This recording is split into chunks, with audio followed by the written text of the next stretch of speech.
आपण पाहत आहात महाराष्ट्र वृत्तदर्शन न्यूज, रोखठोक आणि निर्भीड।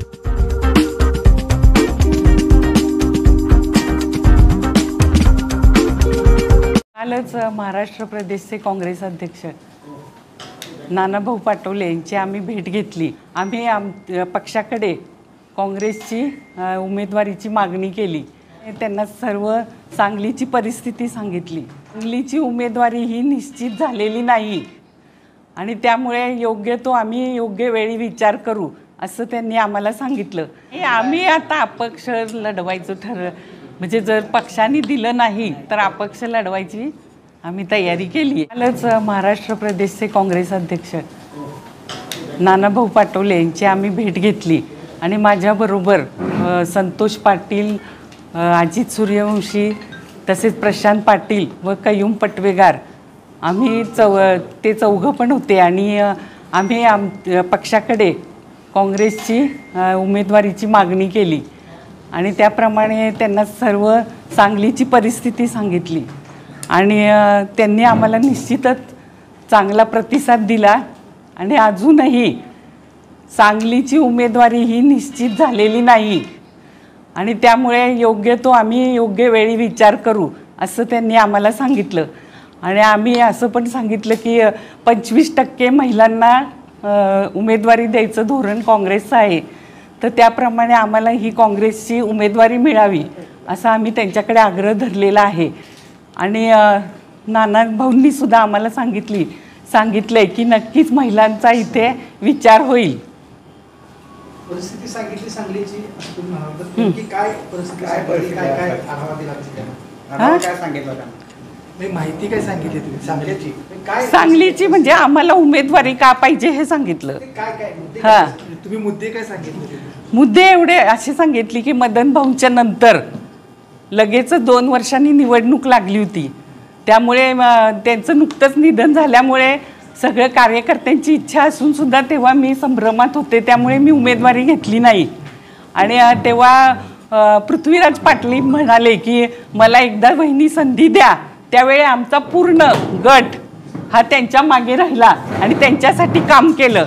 तर ह्यावेळेला आमच्या कार्यकर्त्यांची आग्रह आहे आणि माझी सुद्धा इच्छा आहे, त्यामुळे मी ह्यावेळेला उमेदवारी मागितली आहे। आणि गेले वर्षभर मागच्या वेळेस सुद्धा आम्ही जेव्हा मुंबईला गेलो होतो तेव्हा सुद्धा आम्ही पक्षश्रेष्ठींकडे ही गोष्ट सांगितली होती।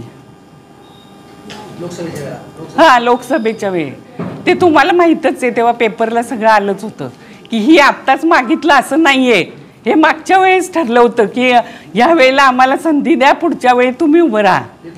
हां, 19ला पृथ्वीराज पाटलांनी तुम्हाला सांगितलं होतं की यावेळी मी उमेदवारी घेतो नाही, एकदाच मला ह्या वेळेला संधी द्या वहिनी, म्हणजे उद्या उमेदवारी निश्चित उद्या करणं, तुम्ही जो उमेदवार असेल त्याचं काम करणार का नाही? हां, तुम्हाला जर का उमेदवारी नाही मिळाली, दुसऱ्याला मिळाली तर तुम्ही त्यांचं नाही, आम्ही निश्चित उभं राहणार। काँग्रेसचं जर का तुम्हाला उमेदवारी दिली नाही हां, तर अपक्ष म्हणून तुम्ही निवडणूक काँग्रेस नक्कीच आमचा विचार करेल, पण आम्ही उभं राहणार हे निश्चित। मी हां, विशाल पाटील पॅटर्न आहे, हो, चांगले पॅटर्न पुढे तसाच नाही। भाऊंनी सुद्धा जे केलं होतं विशाल पाटलांनी केलं तेच करावं लागेल। आमचं काम कर्तृत्व आम्ही सिद्ध करून दाखवलंय 2 वेळा, विशाल पाटलांच्या रूपाने आणि मदन भाऊंच्या रूपाने। दावा केला शिवसेनेमध्ये सांगलीला जागा सोडा, उद्धव ठाकरे गट जर शिवसेनेला जागा सोडली तर तुमची भूमिका काय असेल? आम्ही सांगितलंच, आम्ही उभं राहणारच कुठल्याही परिस्थितीत। हां, काँग्रेसला सोडली पाहिजे असं पहिला आग्रह पहिले आग्रह राहील, पण आमची उमेदवारी निश्चित राहील। 2009 साली यांचा जो पराभव झाला मदन भाऊंचा, तर त्याचं शल्य आम्हाला सर्वांनाच, आमच्या कार्यकर्त्यांना आणि मदन भाऊंना तर तेव्हा खूपच ते मनाला लागलं होतं, त्यामुळे हा कलंक धुवून काढण्यासाठी माझी उमेदवारी ही निश्चित असेल। नाही, आपल्याला माहितीच आहे की आम्हाला कधी काम केलेल्याचा हे श्रेय घ्यायचं नसतं। करोनाच्या काळात जेव्हा महापालिकेच्या वेळे आम्ही सगळ्यात जास्त म्हणजे महापालिकेच्या दवाखान्याला जास्त सगळं पुरवलं होतं साहित्य. जवळजवळ 10-15 लाखाचं मी साहित्य दिलं. मदन भाऊच्या नंतर सिव्हिल हॉस्पिटलला आपण डायलिसिस मशीन दिलं होतं.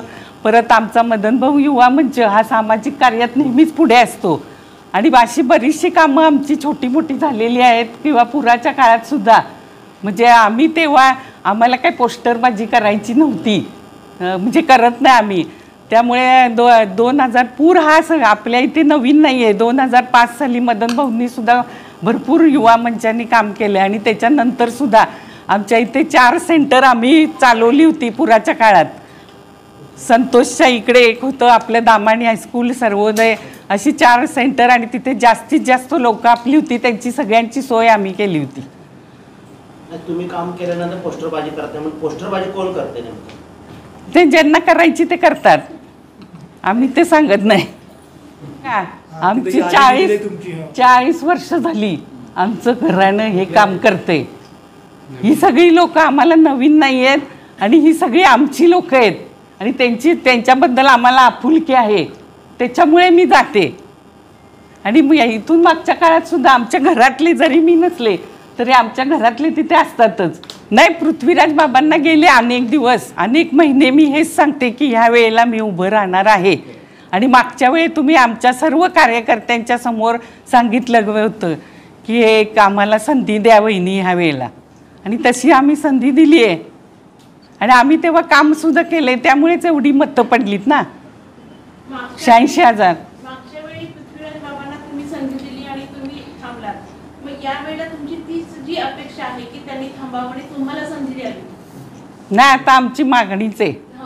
हां, ती आमची मागणीच आहे आणि आम्ही ते उभं राहणार हे निश्चित आहे. बघा, अजून प्रक्रिया चालू आहे. आणि विशालच्या बाबतीत जे घडलं, जनतेने कोणाला साथ दिली आहे तुम्हाला सगळ्यांना माहिती आहे. 20 नगरसेवक आमच्या सोबत आहेत आणि बाळासाहेब सुद्धा आमच्या बरोबर आहेत.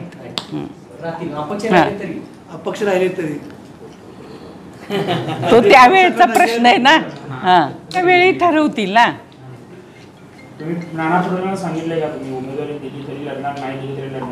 हो, मी सांगितलंय स्पष्टपणे. हो, आणि त्यांनी 2 वेळा मागे पण मी त्यांना भेटली तेव्हा त्यांनी मला सांगितलं होतं वहिनी कामात राहावा, असं सांगितलं होतं. काँग्रेसकडे तुम्ही उमेदवारी मागताय, मात्र अजितदादा पवार गटाने जर का तुम्हाला उमेदवारी द्यायचं ठरवलं, त्यांनी तुमच्या व्यक्तिगत तुम्ही घ्याल काँग्रेसला डावल्यानंतर? कारण अजितदादांच्या मदत नाही, आम्ही आता अपक्ष लढवायचं म्हणजे जर पक्षाने दिलं नाही तर अपक्ष लढवायची आम्ही तयारी केली आहे. अजितदादांनी सपोर्ट केला तर घ्याल का? सपोर्ट जे देतील त्यांचा घेऊ.